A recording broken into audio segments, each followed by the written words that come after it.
Entremos en materia porque ya hay muchas personas que se están conectando para ponerle cuidado a usted con la historia que nos trae, bueno, de la mano de su invitada, sí, sobre otra vez la manera en que la politiquería se va a tomar el Consejo Nacional Electoral, haciendo de este un tribunal que debería darnos garantías electorales en un tribunal realmente y meramente político. ¿Cuál es la historia? Es meramente político porque siempre se ha indicado que el CNE pues no tiene la suficiente autonomía e independencia para lo que fue creado, y es la regulación, la vigilancia, la observación de todo el aparato electoral en Colombia, y que por eso es que allí investigaciones como la ñeñe política, la financiación de campañas como la de Juan Manuel Santos con Odebrecht, también la financiación de dineros de Odebrecht a través de Duda da Silva, de la campaña de Oscar Iván Zuluaga, entre otros, pues nunca prosperan porque entre todos dicen, pues hagámonos pasito, y siempre va a haber una representación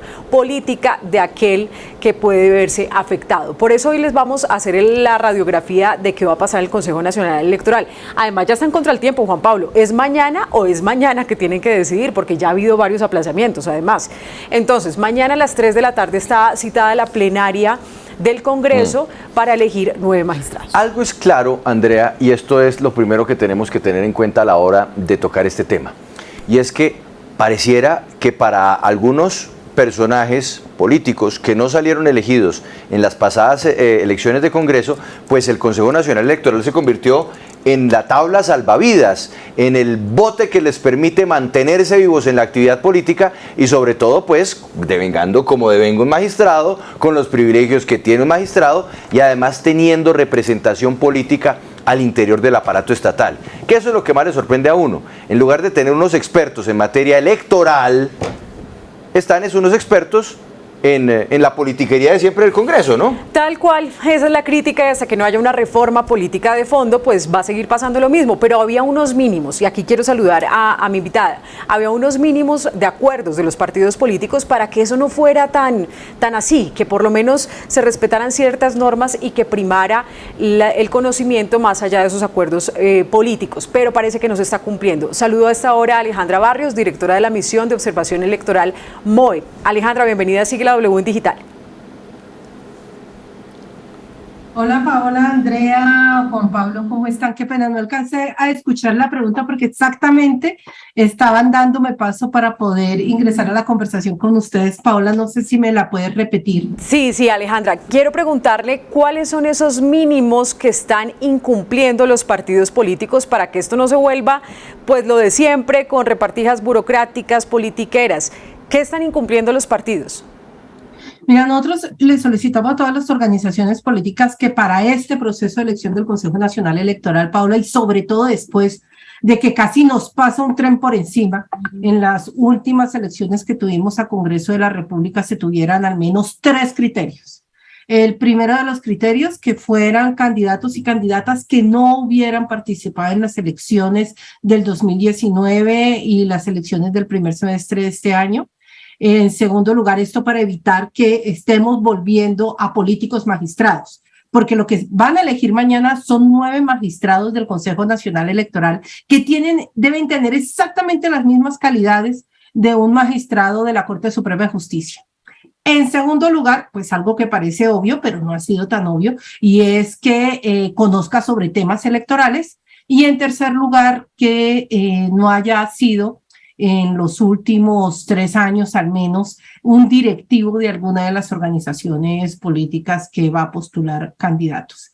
Había una que era absolutamente obvia, que no la pusimos, pero vale la pena ponerla hoy sobre la mesa, y es que no tengan investigaciones. No porque la misión de observación electoral no considere el principio de presunción de inocencia como un principio básico que hay que respetar, sino como un mensaje de ética política, es decir, sin investigaciones en la Corte Suprema de Justicia o sin investigaciones en la Fiscalía, para mandar un mensaje de que un magistrado no puede estar siendo investigado por alguna de las cortes o de las entidades que hace control político. Y pues, ¿qué es lo que nos estamos encontrando? Pues que precisamente esto parece como la canción de Julio Iglesias, de tropecé de nuevo y con la misma piedra. Y aquí no es en cuestión de amores, me volví a equivocar, sino en cuestión de elecciones, vamos a volver a repetir lo mismo. Sí, porque la fórmula sigue siendo la misma. Una precisión.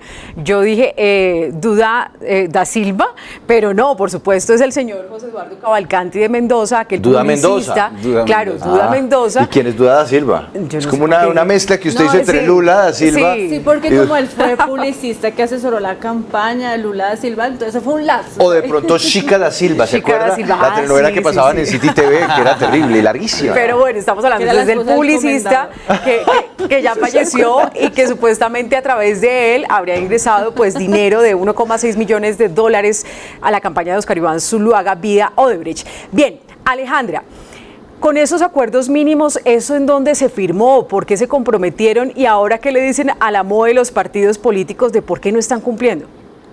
No, lo que nosotros les pedimos fue cumplir esos criterios, es decir, a una organización política, ni a los directores de los partidos, muchísimo menos a senadores o representantes de la Cámara, uno hace un acuerdo firmado, sino que hay unos criterios que nosotros proponemos que acojan, pero mira que son unos criterios absolutamente sensatos. Aquí no se está pidiendo absolutamente nada del otro mundo, es decir, conocer el trabajo que van a hacer, el tema sobre el trabajo que van a hacer, pues es un criterio mínimo que cuando uno hace una entrevista de trabajo, es decir, yo lo quiero contratar como magistrado del Consejo Nacional Electoral, pues por lo menos esperaría que conociera de los temas electorales. Ojo que es muy diferente conocer de los temas electorales a saber cómo se hace una campaña política o conocer de los temas políticos. Los temas electorales tienen una técnica electoral.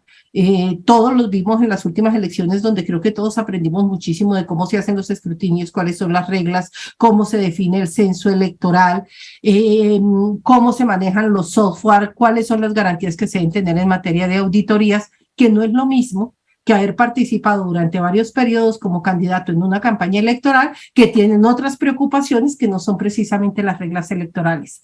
Y lo que te digo con los otros criterios, además que están, un criterio de ética política. ¿Cómo vamos a elegir un magistrado que tiene que resolver primero unos temas con la Corte Suprema de Justicia o que cuando ocupe esa silla vaya a resolver unos temas con la Fiscalía que tiene por investigaciones, por cualquier hecho? Entonces, esa fue la solicitud que le hicimos a los partidos políticos. Creo que es un ejercicio de responsabilidad política que tienen. Estamos en este momento iniciando la discusión de una reforma a la arquitectura electoral colombiana y uno de los mensajes que se espera de un Congreso, que además mayoritariamente es nuevo, es que hubieran empezado con otro tipo de prácticas en la selección de sus candidatos y en la postulación de los mismos. Yo quiero que nos detengamos, Alejandra, ahora en ese mundo ideal, porque usted ahí nos da como el perfil que debería ser el que caracterizara a los magistrados del Consejo Nacional Electoral. Pero miremos hacia afuera, a veces nos toca mirar hacia afuera para podernos entender aquí en Colombia. Uno, por ejemplo, mira en Venezuela y el Tribunal Electoral, pues es un desastre politiquero, muy politiquero, que además es un órgano más del régimen de Nicolás Maduro. Entonces, ¿hacia dónde tendríamos que mirar para decir, mire, este es un tribunal electoral que es un ejemplo, que es un modelo, que funciona como debería funcionar y sobre todo garantiza que haya equilibrio, transparencia y justicia en todos los asuntos que están girando en torno al mundo electoral? Mira, Juan Pablo, uno de los mejores ejemplos y que es un país muy parecido a Colombia, ¿no? Porque si les pongo los ejemplos de Suiza, pues esto no nos va a funcionar, o de Dinamarca, además hay una formación de ética política muy diferente a la nuestra, pero si queremos voltear a mirar un país parecido al nuestro, podemos voltear a mirar a México. México tiene una autoridad electoral, que es una autoridad electoral que tiene credibilidad, una autoridad electoral que es producto además de una reforma y una crisis a la que afortunadamente nosotros no llegamos, pero donde tuvieron una diferencia como el 0.5%. Entonces tuvieron que tener una autoridad electoral que para dar credibilidad tenía que mantener la independencia. Estamos hablando de periodos de 9, 12 años de los magistrados, de los consejeros del Instituto Nacional Electoral, porque allá tienen Instituto Nacional Electoral, pero además magistrados, que es el Tribunal Electoral, que es el equivalente como a la sección quinta del Consejo de Estado en Colombia. Entonces, sí es posible. Colombia es uno de los únicos países que queda en América Latina donde tenemos una autoridad electoral que es completamente partidizada. ¿Eso qué significa, Juan Carlos? Que quienes se están nombrando como magistrados son personas que en últimas terminan representando los intereses del partido político. Y de esa manera, Juan Pablo, es que se hace la elección. Por ejemplo, el pacto histórico, debido a la cantidad de curules que tuvo, tendría derecho a 2 magistrados. El Partido Liberal tendría derecho también a 2 magistrados, el Partido Conservador a 1, el Centro Democrático a 1 magistrado debido a que tuvo menos curules, Cambio Radical a 1 magistrado hasta conformar la lista de 9. Es ahí donde hacen las diferentes negociaciones entre los partidos para ver cuál es el nombre que queda. Son negociaciones netamente partidistas de representación en el órgano electoral. Y Paola, una de las funciones que tiene el órgano electoral, por ejemplo, es el de vigilancia y control de las organizaciones políticas. Entonces, ¿qué es lo que yo termino haciendo? Pues nombro un magistrado, imagínense la dicha, yo escojo mi magistrado que venga, me vigile, me controle, me supervise, a mí como partido político, y después le digo, ¿sabe qué? Supervíseme también las cuentas de campaña. Y eso es lo que no nos ha permitido tener un sistema electoral muchísimo más sólido, pero sobre todo muchísimo más transparente y con mayor y mejor credibilidad. Alejandra, vayamos a la génesis de este monstruo. ¿Esto es culpa de la Constitución del 91 o esto es una perversión que se ha venido dando desde entonces y hasta hoy, hasta tener pues este monstruo de 10 cabezas que es el Consejo Nacional Electoral, 10 cabezas politiqueras, perdón, que es el Consejo Nacional Electoral?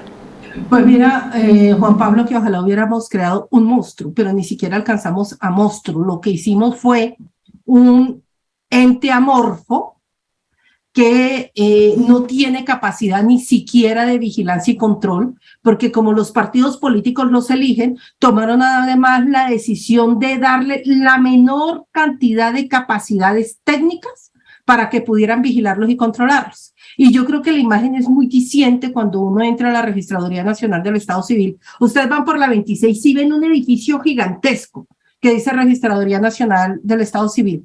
Y para ir al Consejo Nacional Electoral toman un ascensor, creo que llegan al 3.º o 4.º piso, y lo que encuentran es un solo piso donde se encuentran los magistrados del Consejo Nacional Electoral.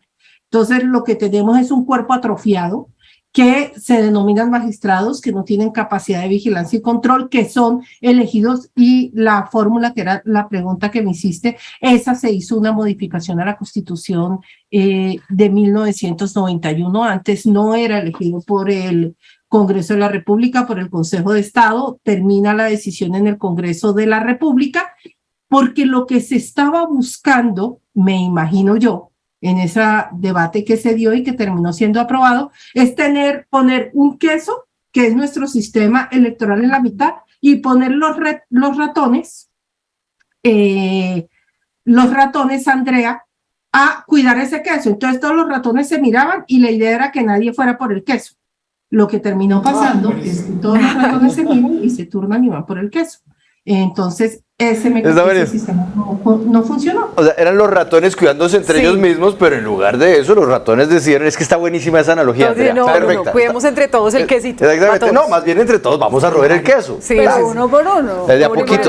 Claro, como debe ser. A ver, Andrea, vamos a hablar de los roedores. Sí, pues digamos. O bueno, los aspirantes. No queremos herir susceptibilidades, pero realmente el sistema funciona así, eso no se puede tapar el sol con un dedo. Entonces les propongo un ejercicio. Vamos a ir hablando de cada candidato más fuerte por colectividad, y Alejandra, usted nos ayuda a identificar aquí cuál fue el incumplimiento y en qué estaría incurriendo mal el partido político. Entonces, empecemos con el Partido Conservador. Empecemos con el señor Alfonso Campo Martínez. Alfonso Campo Martínez, ¿usted le suena el rostro, Mauricio? Porque él viene de ser director de la Unidad Nacional de Protección. Él, pues, muy amigo de la Universidad ¿de quién? Del expresidente Iván Duque y del fiscal Sergio Barbosa, la Universidad Sergio Arboleda. Es que he hecho la foto, parecen a Sergio Arboleda. Sí, parece. Sí.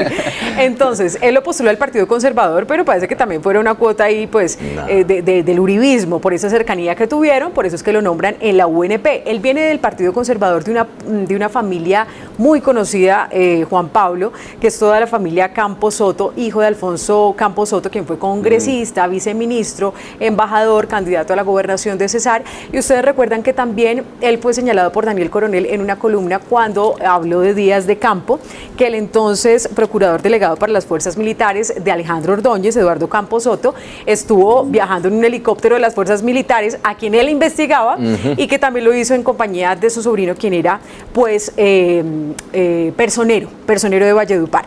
Rápidamente, él es abogado con especialización en Derecho Administrativo, Derecho Constitucional, Parlamentario, Derecho del Medio Ambiente, tiene una maestría en Estudios Sociales y Políticos Latinoamericanos y pues viene de ser de la UNP, también estuvo trabajando en la Fiscalía y ¿sabe quién le dio el espaldarazo?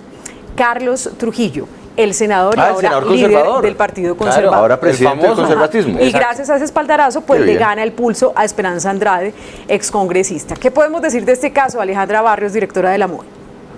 Pues ahí lo que tienes claramente es una falta de experiencia en materia electoral y como lo digo, no tiene que ver con los temas de campañas electorales. Las campañas electorales tienen una dinámica, el derecho electoral, la rigurosidad del derecho electoral es un tema completamente aparte y aquí lo que faltaría claramente es conocimiento en materia electoral y yo sí quiero dejar esto sobre la mesa, yo quiero que nos acordemos todos que en octubre de este año empieza a contar un año para las elecciones más difíciles de este país, que son las elecciones locales, porque son elecciones en 1.103 municipios de este país, 32 departamentos, más juntas administradoras locales, más diputados y más gobernadores.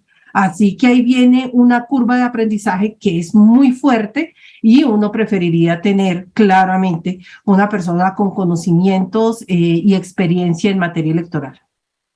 Bien, Juan Pablo, ¿nos vamos para el Centro Democrático? Sí, usted manda. Bien, entonces en el Centro Democrático, pues que tiene garantizada una silla, por ser en este caso el partido de oposición declarado abiertamente, pues nombra a Álvaro Hernán Prada, candidato del Centro Democrático. En este caso, nos decía Alejandra que se presume, por supuesto, la presunción de inocencia se mantiene, pero que lo ideal sería que no tuvieran investigaciones. Y resulta pues que hace 7 días la Corte Suprema llamó a juicio a Álvaro Hernán Prada por todo el caso de los falsos testigos, de los falsos testigos del caso Uribe. Por el caso Uribe. Sí, el caso Uribe. El caso Uribe, tal Sí. cual. Entonces recordemos que él es fue representante a la Cámara del Huila por el Partido Centro Democrático. Él se quemó cuando intentó pasar al Senado y él había renunciado a su curul porque la Corte Suprema lo estaba investigando. Entonces él pretendió hacer la misma decisión del expresidente Álvaro Uribe Vélez para que lo investigara a la Fiscalía, pero la Corte le dijo,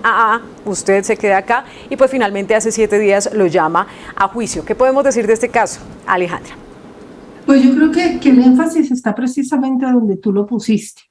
¿Qué vamos a elegir? Y vuelvo y lo repito, magistrados con letra mayúscula, en negrilla y cursiva para que no se nos olvide qué es lo que vamos a elegir. Son magistrados que tienen iniciativa legislativa, son magistrados que son los que declaran las elecciones, son magistrados que tienen toda la prerrogativa de hacer vigilancia y control sobre las organizaciones políticas en este sentido y obviamente sobre la presunción de inocencia, absolutamente segura que podrán darse todas las explicaciones del caso a la Corte Suprema de Justicia. Creo que vale la pena evaluar si una persona que va a entrar y va a pasar de la Corte Suprema de Justicia a la Fiscalía, porque son los magistrados del Consejo Nacional Electoral, no están aforados, va a poder dedicar todo su tiempo con concentración, credibilidad, a poder ocupar también el cargo de magistrado cuando está ya citado a juicio, además.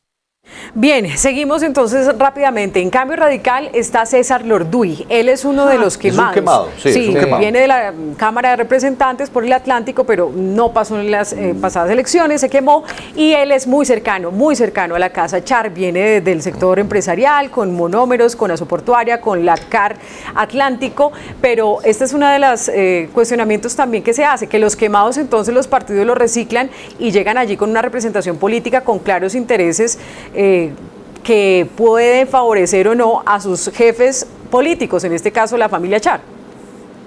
Pues mira, Andrea, yo creo que aquí vale la pena hacer la reflexión también desde otro lado, además de lo que acabas de señalar. El doctor Lorduy tiene una excelente experiencia, que es lo que uno puede ver en su hoja de vida, en temas comerciales. No me cabe la menor duda que en un cargo donde tenga que ver temas comerciales, tenga temas empresariales, haga una excelente función, pero no en materia electoral. Pero además hay una preocupación que me surge adicional que sí creo que vale la pena cuando haya un diálogo del Congreso de la República con los candidatos que se postulan, en la postura que él tiene en torno a el derecho que tienen todos los medios de comunicación y las organizaciones de la sociedad civil de cuestionar, criticar las acciones de los políticos electos o no electos. Yo no sé, Andrea, si tú te acuerdas que hace más o menos un año estábamos discutiendo en una reforma, o el año pasado, en una reforma que tenía que ver con los temas de transparencia y anticorrupción, un articulito que se metió en la Constitución, claro, la del doctor Lorduy, que se le denominó la ley Mordaza. Sí, claro. Y fue de iniciativa del doctor Lorduy. Y yo sí creo que ahí sí vale la pena conocer cuál es su postura en este momento y cuál sería como magistrado del Consejo Nacional Electoral frente a los derechos que tienen los medios de comunicación y las organizaciones sociales de criticar no solamente a los electos, ojo, el articulito incluía a quienes ya habían salido del cargo, y no solamente eso, sino que avanzaba a que eso se volviera un delito penal. Fue gracias a los medios de comunicación, organizaciones como la FLIP, que ese artículo salió de esa propuesta de reforma contra la corrupción, y hoy ocuparía o podría entrar a ocupar un cargo posteriormente, precisamente el Consejo Nacional Electoral, que tiene dentro de sus diferentes funciones también la de ver la forma cómo los medios de comunicación generan equilibrio informativo cuando estamos en campañas electorales. Bien, nos vamos al partido de la U, además con una de las dos casi fijas que llegarían al Consejo Nacional Electoral, solamente dos mujeres, y es Marixa Martínez, en representación del partido de la U. Ella pues ha sido senadora por 3 periodos seguidos, mostremos la imagen de Marixa Martínez, y ella pues también ha tenido algunos cuestionamientos, sobre todo al inicio de su carrera. Ella sí no se presentó en estas elecciones, ¿no? No, ella sí no se presentó. No se quemó, pero también su esposo pues también ha sido señalado por parapolítica. Ella ha hecho una gestión importante, pero sobre todo su conocimiento se ha centrado en el tema de regalías, y pues en el tema electoral hasta ahora sería algo ya mucho más especializado. ¿Qué podemos decir de esta postulación del partido de la U? Pues mira, aquí primero, antes de hablar de la postulación de la doctora Martínez, sí creo que vale la pena hacer una reflexión frente al tema de la representación de las mujeres en el Consejo Nacional Electoral. Hace 8 años tuvimos 2 mujeres en el Consejo Nacional Electoral. Hace 4 años se eligió solamente una mujer, que es la doctora Doris Méndez, que termina su periodo en este momento. Y sí hay un déficit de mujeres en la representación del Consejo Nacional Electoral, que sería muy interesante que los partidos políticos tuvieran en cuenta, sobre todo aquellos que tienen la posibilidad de postular 2 candidaturas. Ojalá sea una mujer y uno que sea hombre. Lo mismo que acabas de señalar, el tema de la experiencia en materia electoral va a tener que sufrir toda la curva de aprendizaje. No tiene experiencia en materia electoral y no me queda la menor duda que haría un excelente trabajo en los temas relacionados con regalías, en los temas relacionados con el presupuesto nacional, con las regiones, pero en materia política electoral, la curva de aprendizaje va a ser como de una loma. Bueno, ahora sí nos vamos en un bloque más grande porque el Partido Liberal podría tener entonces 2 asientos en el CNE. Hablamos rápidamente de los candidatos, mostrémoslos entonces por favor. El primero de ellos, Benjamín Ortiz, él es abogado, especialista en Derecho Electoral y Administrativo, tiene una maestría en Derecho Disciplinario, él viene del Consejo Superior de la Judicatura donde estuvo 8 años, después pasó a la Superintendencia de Puertos y Transportes y también fue asesor de la Contraloría de Barranquilla, ha trabajado incluso como secretario general de la Registraduría de Alexander Vega y tiene la candidatura del Partido Liberal.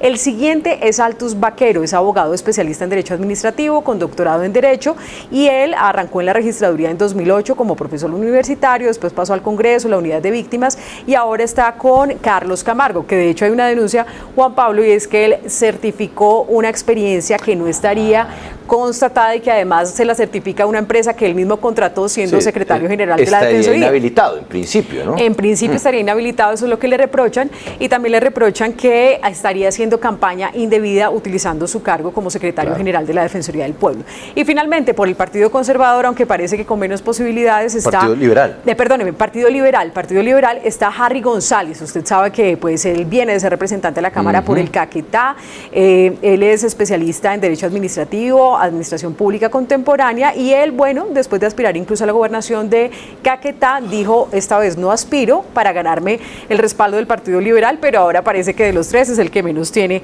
alcance. ¿El Partido Liberal falló en algo respecto a esos compromisos o no, Alejandra? Pues mira, hay uno de los candidatos que tiene muchísima experiencia, que es precisamente el doctor Benjamín Ortiz.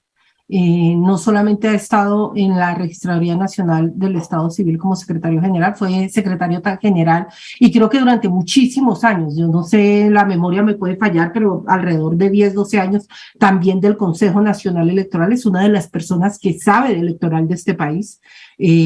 Lo conozco por los temas laborales, es decir, en la relación que nosotros tenemos institucional, que tuvimos tanto con el Consejo Nacional Electoral cuando él estaba ahí, como con la registraduría, que ha venido acompañando al señor registrador. Él conoce los temas electorales. Del doctor Ortiz lo único que yo puedo decir es eso, conoce los temas, uno habla con él de temas electorales, técnicamente es impecable.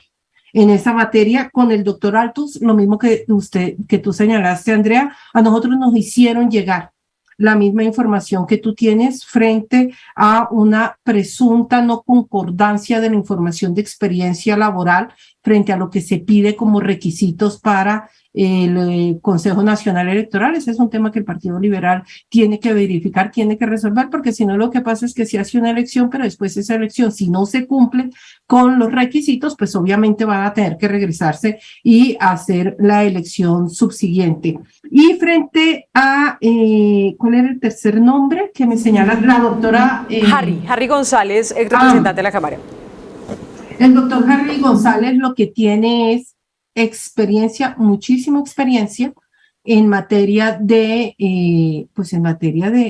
como candidato, como representante a la Cámara, pero no tiene experiencia en materia electoral. Él estuvo en la Comisión Primera, él estuvo también en la discusión del Código Electoral, pero estar en el debate del Código Electoral, y si ustedes se acuerdan cuando se dio ese debate que fue el año pasado, digamos que no era precisamente una de las personas más visibles en términos de conocer, presentar, hacer sugerencias, propuestas en el Código Electoral. Fue uno de los ponentes, pero ser uno de los ponentes no significa conocer la materia. Ustedes saben que muchísimas veces se acompaña a la ponencia, pero eso no significa ser experto en la materia. Y finalmente vamos con los tres últimos que estarían ahí disputándose todo esto para llegar al Consejo Nacional Electoral. Hablamos de los dos cupos que tendría el pacto histórico. Empezamos con Álvaro Echeverry Londoño, él es abogado especialista en Derecho Administrativo, docente en Derecho Electoral del Valle del Cauca. Dicen que es muy cercano al senador Roy Barreras, por quien llega al pacto histórico, pero usted se acuerda, Juan Pablo, que él estuvo detrás de todo el sistema de testigos electorales, es decir, los que recuperaron las curules al pacto. Exactamente, fue el hombre clave dentro del proceso de recuperar unas curules que, ¿cuáles curules? Unos votos que se habían desaparecido entre el proceso de preconteo y luego escrutinio de las elecciones de Congreso de la República. Entonces, él fue el rector, digámoslo así, de todo ese gran operativo de testigos electorales para el pacto histórico. Por lo menos en conocimiento electoral, pues ahí dijo, yo sé, porque por lo menos le recuperó esos votos al pacto histórico. También del pacto histórico viene una persona muy cercana a Gustavo Petro durante la alcaldía, fue directora del Fondo de Seguridad y Vigilancia de 2015, estamos hablando de Fabiola Márquez Grisales. Ahí la vamos a ver, entonces ella también podría llegar al Consejo Nacional Electoral. Ella es abogada especialista en Derecho Administrativo, ha sido, como les digo, muy cercana al petrismo, fue contratista primero de la Secretaría de Gobierno, después estuvo en el Fondo de Seguridad y Vigilancia y puede llegar entonces a este cargo, muy seguramente de la mano del pacto histórico. Y finalicemos de una vez para no dejarlo por fuera, a la Alianza Verde, Cristian Ricardo Quirós. Él es abogado desde desde 2014 es asesor, director jurídico del partido Alianza Verde. No ha tenido como mucho juego público, pero sí en los temas de asesoría de la colectividad del Partido Verde. Él incluso ha estado ante instancias como el CNE y el Consejo de Estado, y él también pues es candidato a magíster en Derechos Humanos y Terminación del Conflicto de la Universidad de Escuela Superior de Guerra. Alejandra, finalizando estas candidaturas y analizando qué podemos decir de esta postulación del Pacto Histórico y de la Alianza Verde. Pues mira, voy a empezar con los dos últimos. Álvaro Echeverry Londoño indiscutiblemente sabe materia electoral. Eso no lo demostró solamente en este proceso de las elecciones a Congreso de la República, que como lo señalas, acompañó al Pacto Histórico en todo el operativo de vigilancia y control por parte del partido de los resultados electorales. El doctor Álvaro Echeverry es una persona reconocida en materia electoral, es profesora además en materia electoral, es una persona que conozco desde que estaba en el partido de la U, porque también, si no estoy mal, fue secretario general, puede que me equivoque, o director jurídico del partido de la U, alguno de esos dos cargos, y durante muchos años ha sido interlocutor de la MOE, cuando hablamos con los partidos de las diferentes reformas políticas, electorales, de procesos electorales. El doctor Echeverry era el delegado para hablar con nosotros, entonces conocimiento sólido en materia electoral. El señor Quirós, lo mismo, tiene menos experiencia que el doctor Echeverry, pero es también interlocutor dentro del partido en materias electorales. Como lo señalabas, no es una persona visible, pero son de las personas con las que se tiene interlocución cuando se hablan de este tipo de reformas o cuando tienen que establecer las relaciones con el Consejo Nacional Electoral por temas de votaciones, etcétera. Entonces, digamos que tanto al señor Benjamín como al doctor Echeverry y el doctor Quirós, digamos que los conocemos por el conocimiento que tienen en materia electoral. Con la doctora Fabiola Márquez, creo que la experiencia que tiene está más relacionada a hacer seguimiento de temas políticos electorales en el Congreso de la República, en materia, si no estoy mal, en lo que tenía que hacer seguimiento con el Estatuto de Oposición, y si no me equivoco, era la que mantenía las relaciones con el Consejo Nacional Electoral para el cumplimiento de las diferentes disposiciones frente al Consejo Nacional Electoral. No la conozco muy bien, pero digamos que esa aproximación podría ser interesante. Yo no sé, Andrea, si tú tienes, pero que yo sepa, creo que no ha sido candidata. Si no estoy mal, creo que ha sido candidata, viene más de la parte de soporte técnico. Sí, digamos que no había estado también en el juego político de aspiraciones como candidata, pero pues tiene muy buena relación con el círculo cercano del ahora presidente Gustavo Petro. Entonces, estos son los que pueden ganar, ¿no, Juan Pablo? Cualquier cosa puede suceder a última hora, pero son los más perfilados. Yo cierro su segmento, Andrea, leyendo algo que está escribiendo aquí Carlos Sepúlveda. Y dice, el problema son los candidatos, no el proceso. Y aquí lo acabamos de ver, en donde hay unos candidatos que sí tienen experiencia, que podrían tal vez llenar muy bien la investidura de un magistrado del Consejo Nacional Electoral, y otros que llegan ahí pareciera más como a un escampadero político, además para eventualmente poder ayudar a sus amigos de partidos políticos al interior del máximo tribunal electoral en Colombia, que es el Consejo Nacional Electoral. Alejandra Barrios, muchas gracias por estar con nosotros en este importante, muy importante reportaje que hacemos en Sigue la W, porque nos habla de una elección que también deberíamos estar todos vigilando, y es la de quiénes serán los magistrados del Consejo Nacional Electoral. Buena tarde. Muchísimas gracias, Juan Pablo. Muchas gracias, Andrea, y Paola también. Muy buena tarde.